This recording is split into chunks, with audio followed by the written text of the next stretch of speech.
C'est confirmé, le durcissement des blocages aura bel et bien lieu. C'est ce qu'annonce ce soir Agissons Solidaires, le collectif qui appelle également les Calédoniens à les rejoindre à l'entrée de Ducos à Nouméa. Et c'est exactement là-bas qu'on retrouve tout de suite Valentin Delefortrie et Thierry Chapuis. On peut s'attendre effectivement à un renforcement du mouvement dès demain. Le communiqué d'Agissons Solidaires évoque de nouvelles opérations de ralentissement sur l'ensemble du territoire, notamment à Koné, Bourail et Lafoy. L'un des porte-parole du collectif, Jean-Christophe Niotou, parlait tout à l'heure de barrages filtrants. Il a également parlé de Nouméa, où le dispositif sur les ronds-points, dit-il, sera similaire à celui de l'année dernière lors de la manifestation contre le projet de réforme du RUAM. On se souvient que la capitale avait alors totalement fonctionné au ralenti. Notez également que le collectif appelle tous les Calédoniens désireux de le rejoindre à venir ici demain sur ce rond-point de Ducos.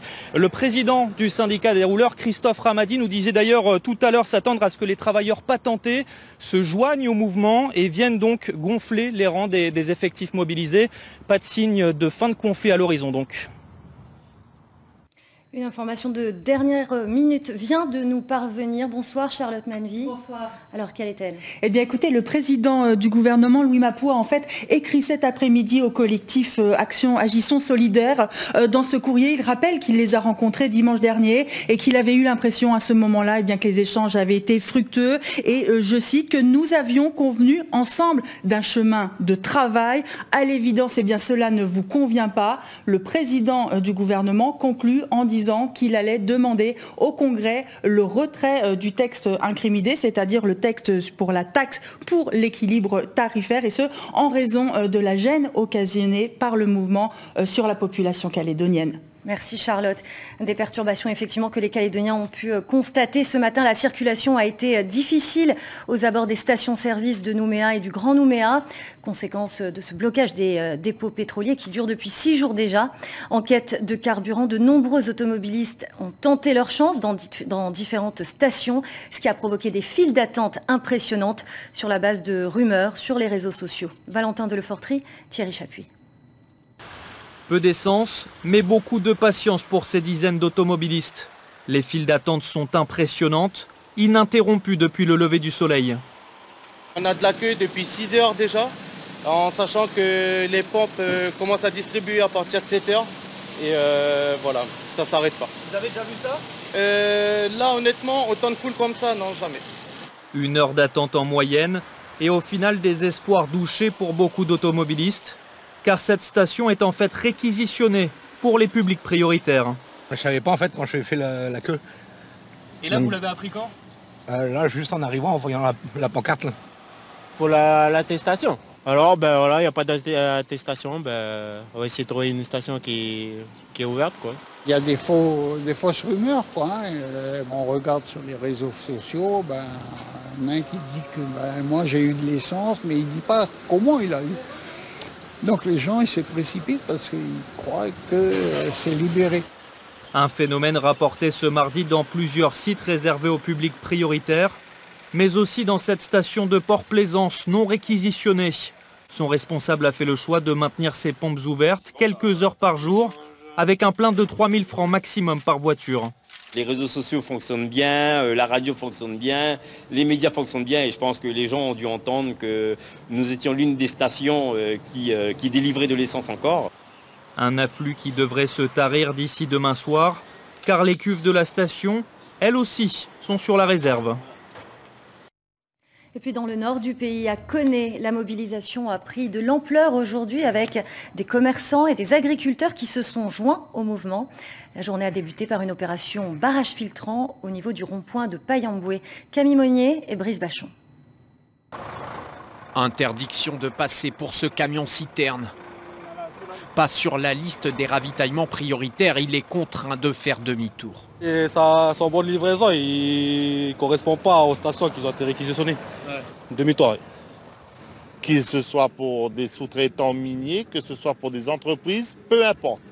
Ça ne passera pas. L'objectif aujourd'hui, c'est de faire comprendre au pouvoir public que nous n'en pouvons plus. Ce n'est pas pour embêter plus des personnes que d'autres. Aujourd'hui, on est là pour faire passer un message Pour les automobilistes, il faut patienter. Aucune route alternative pour éviter ce rond-point de la RT1 entre Pointe-Boute au sud et Connay au nord. Le barrage est levé tous les quarts d'heure. Démontrer qu'on est là pour leur faire comprendre que les 20 francs, c'est pour tout le monde. C'est pas que pour nous, que pour le BTP, que pour le rouleur, c'est pour tout le monde. C'est 20 francs en plus pour toute la Calédonie. Bonjour, bonjour. Distribution de tracts aux conducteurs. C'est nous les petits, on va se battre jusqu'à la fin. Oh mon frère. Avec une volonté de rallier la population à la cause. Plus de KNS. On va faire quoi? On va la donner nous-mêmes? On le squat. Qu'est-ce qu'on va faire? Faut penser à la génération qui arrive. Nous, moi à mon âge, je viens là pour donner la main aux jeunes. Plus nombreux que la veille, les manifestants sont rejoints ce mardi par certains commerçants et quelques agriculteurs de la zone. Mixité des métiers et des manifestants. Ça concerne tout le monde. Vous avez bien vu ici, il n'y a pas de politique, il n'y a rien. C'est neutre. Il y a des indépendantistes, il y a tout le monde avec nous là. Donc ça, nous on n'en fait pas de la politique ici. Malgré ce qui se dit sur les réseaux, il n'y a pas de politique. Ce mercredi, la mobilisation ne faiblira pas selon l'organisation. Dès 6 h du matin, le barrage filtrant devrait être remis en place sur ce rond-point. Et le chef de file du collectif Agissons Solidaires, Jean-Christophe Notou, a fait le tour des points de barrage en brousse, à la fois Bourail et puis Connay en milieu d'après-midi. L'occasion de réaffirmer son soutien à la mobilisation du Nord et d'encourager les troupes. Écoutez-le. Plus on est loin des centres de réflexion et de décision, et moins on a d'informations. Donc c'était l'occasion pour moi de venir et de les soutenir et de les informer. Nous sommes en attente d'évolution et d'annonces au niveau du gouvernement, que nous espérons voir arriver peut-être ce soir ou demain. Puis ce matin à Nouméa, le début de la journée a démarré sans trop d'encombre. Les anti-taxes étaient toujours mobilisés pour maintenir la pression. Mais la journée s'est déroulée dans le calme. Julien Mazzoni et Cédric Michaud. Une opération escargot improvisée à Magenta à 9 h ce matin et des ronds-points de Ducos entravés dès l'aube pour ralentir la circulation. Le syndicat des rouleurs a remis ses troupes en position pour réaffirmer son refus de la taxe sur les carburants. Ça ne nous satisfait pas. On a besoin d'un peu de répit. Ça fait que tant qu'on n'a pas de... ça ne va pas dans les deux sens, on va dire, on continue à bloquer le carburant, mais on ne bloque pas les routes, on les ralentit simplement. Alors qu'attend concrètement le collectif? Peut-être une suspension de la taxe, du temps qu'on relance un peu l'économie. Parce qu'à l'heure actuelle, on n'a plus d'argent déjà pour mettre du pain sur la table. Alors c'est compliqué d'avoir de l'argent pour payer des taxes. Ça fait 6 jours qu'on est là. Tout le monde est motivé parce qu'arrivé à un moment, on ne peut plus lâcher parce qu'on n'a plus rien à perdre de manière. Si on entend beaucoup Agissons Solidaires sur les plateaux ou devant la presse, sur le terrain, c'est bien le syndicat des rouleurs qui agit. Alors, qui fait quoi dans le mouvement? À l'origine, c'est le syndicat des rouleurs du BTP et Association citoyenne qui a demandé l'autorisation de manifester. Et on a été rejoint par mon collectif aussi. C'est pour ça que des fois, il y a une mauvaise compréhension. Ouais, mais Agissons Solidaires est derrière nous pour la logistique, il nous soutient et voilà, on fédère tout le monde parce qu'on a besoin de tout le monde pour avancer. Le collectif campe sur ses positions et sur les ronds-points. Je vous le disais en titre, Édouard Philippe conclut aujourd'hui une visite de 6 jours sur le Caillou. Et pour en parler, l'ancien chef du gouvernement français est ce soir notre invité. Bonsoir, Monsieur le Premier ministre. Bonsoir. Avant d'évoquer le bilan de votre séjour en Calédonie, une réaction à cette situation sociale liée en grande partie à une exaspération fiscale, économique et politique. Il se trouve que j'ai rencontré au début de mon séjour ici le président d'Agissons Solidaires qui m'a fait part de son inquiétude très grande sur la situation économique. Et d'ailleurs, cette inquiétude très forte sur la situation économique, elle a été partagée par absolument tous les interlocuteurs que j'ai rencontrés, tous, au sud et au nord. Ils ont tous fait état d'un ralentissement très fort de l'économie, des difficultés des usines minières et donc de la situation très délicate. Et je comprends que dans un climat de cette nature d'inquiétude, les décisions fiscales puissent être extrêmement contestées. Donc moi, il ne m'appartient pas de dire ce qu'il revient au gouvernement de faire, mais j'ai compris dans l'annonce de vos titres que le gouvernement avait choisi d'envoyer un signe d'apaisement. Et je crois que c'est utile compte tenu de la tension et de l'inquiétude. Voyons la suite de l'actualité politique du jour, si vous le voulez bien, avec cette conférence de presse organisée par le camp non indépendantiste. Les groupes loyalistes et rassemblements dénoncent ce qu'ils estiment être un matraquage fiscal de la part des indépendantistes. Ils pointent du doigt également un déni de démocratie, tant au Congrès qu'au gouvernement. Thierry Chapuis et Marion Tellier. De la crise économique que traverse aujourd'hui la Nouvelle-Calédonie découle naturellement une crise politique. Les élus loyalistes et rassemblements ont appelé cet après-midi les Calédoniens et l'État français à réagir. On a des parlementaires qui ont peur que les indépendantistes mettent le bazar si on revient à de la démocratie. C'est quand même hallucinant. On ne demande pas à avoir des avantages, on ne demande même pas à revenir à un équilibre pur. On continue à vouloir accepter un déséquilibre qui est modéré, et on a des parlementaires qui ont peur de ça. Et on dit ça suffit. On dit maintenant, nous, on va plus se laisser faire, c'est tout. Donc c'est un message à la fois local et national. Il faut 2,5 fois plus d'habitants au sud pour faire un élu qu'en province des îles, par exemple. Et au Congrès, en fait, la surreprésentation du Nord et des îles donne, quel que soit le résultat des élections, les indépendantistes au pouvoir. Et qui pratiquent la politique à la fois dictatoriale, sans nous consulter, mais aussi une politique de matraquage des Calédoniens. Donc cette surreprésentation, elle ne peut pas durer, et à l'heure où, effectivement, au niveau national, où on est en train de décider de notre avenir, il est important que les Calédoniens se mobilisent contre cette politique qui est menée pour montrer leur opposition à cette politique. Loyalistes et rassemblements lancent donc un appel au rassemblement jeudi matin 7h30 devant le Congrès. Et cet après-midi, les indépendantistes aussi ont convié la presse. 3 jours après la tenue de son congrès à Doumbéa, le FLNKS a rendu ses conclusions. Sans surprise, toutes les composantes du mouvement rejettent le projet de loi constitutionnelle visant à dégeler le corps électoral. Ayata Taraou et Franck Vergès. Rien de nouveau dans la lutte indépendantiste. Les acteurs dénoncent le calendrier imposé par l'État et les conditions d'un dégel du corps électoral.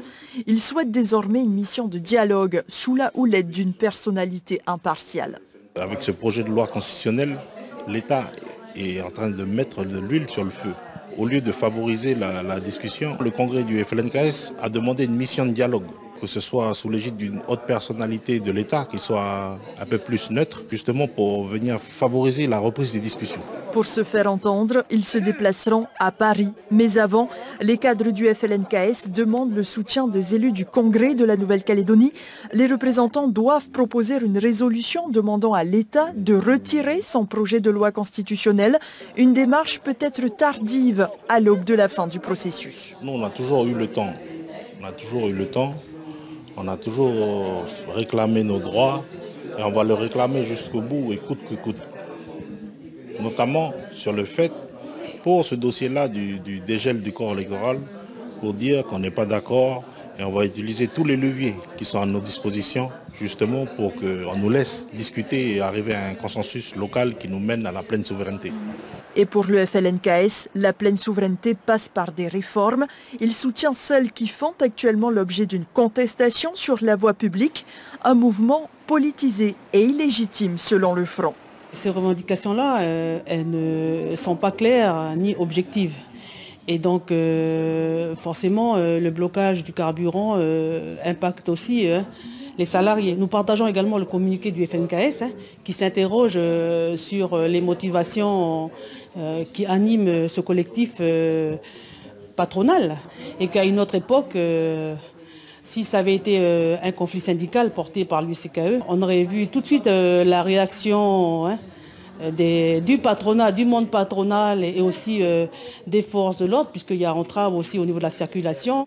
Pour l'heure, le mouvement observe, mais menace d'organiser une contre-mobilisation.